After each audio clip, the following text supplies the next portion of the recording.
আসসালামু আলাইকুম। আমি সাদ্দাম শরীফ। আশা করি সবাই ভালো আছেন। রমজান আমাদের মাঝে আত্মশুদ্ধির বার্তা নিয়ে আসে। কিন্তু আমরা কি জানি আমাদের প্রিয় নবী হযরত মুহাম্মদ সাল্লাল্লাহু আলাইহি ওয়াসাল্লাম এবং তার সাহাবীরা কিভাবে রোজা রাখতেন? আজকের ভিডিওতে আমরা সুন্নাহর আলোকে নবীজি সাল্লাল্লাহু আলাইহি ওয়াসাল্লাম এবং তার সাহাবীদের রোজা রাখার ধরন নিয়ে আলোচনা করব। চলুন শুরু করা যাক। প্রথমত হচ্ছে বরকতময় খাবার। দেরি করে সাহারি করা নবী করিম সাল্লাল্লাহু আলাইহি ওয়াসাল্লাম সবথেকে বেশি পছন্দ করতেন। নবী করিম সাল্লাল্লাহু আলাইহি ওয়াসাল্লাম বলতেন, তোমরা সাহারি খাও এবং এতে বরকত রয়েছে।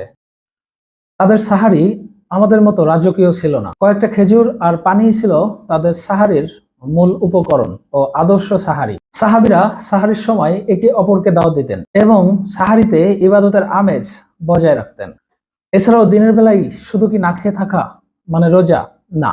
নবীজি সাল্লাল্লাহু আলাইহি ওয়াসাল্লাম শিখিয়েছেন, যে ব্যক্তি মিথ্যা কথা ও মন্দ কাজ ছাড়লো না, তার সাহারি খাওয়া না খাওয়া সমান কথা। এতে আল্লাহ খুশি হয় না।